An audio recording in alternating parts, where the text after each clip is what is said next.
আমাকে যদি স্বাধীনতার কথা জিজ্ঞেস করেন, আমি প্রথমেই বলবো ভাত।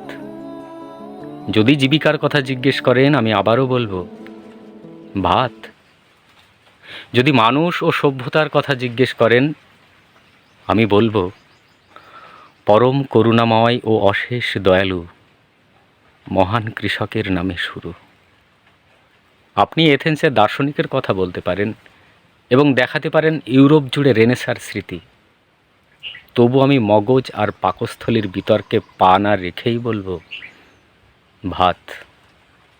যেহেতু মহামতি প্লেটো, সক্রেটিস, ভিঞ্চি আর দেকার্তে প্রত্যেকেই পাকস্থলীতে পুষেছেন মগজ, আর পৃথিবীর মাতৃভাষা আজও ক্ষুধা। ক্ষুধার প্রশ্নে পৃথিবীতে যুদ্ধ হয়েছে ঢের, ক্ষুধার প্রশ্নে পৃথিবীতে যুদ্ধ হয়েছে ঢের। বুলেটের ভারে তবু মেটেনি পেটের জ্বালা, যুদ্ধে বিজয়ী পতাকা জিতেছে ফের।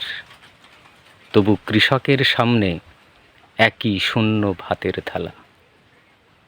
অতএব যতদিন ভাত দিতে পারছেন না, কিসের স্বাধীনতা, কিসের জিন্দাবাদ, ততদিন আমার চিৎকার হবে ভাত,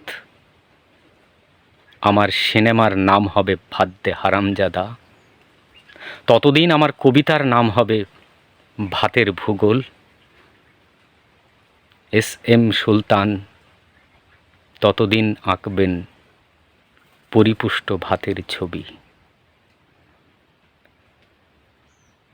কবিতা তৃতীয় বিশ্বের কবিতা, সৈকত আমিনের লেখা। কবিতাটা প্রথম যখন ফেসবুকে দেখি তখনই আমার মনে হয়েছিল এই কবিতা আপনাদের কাছে পৌঁছে দেওয়া উচিত।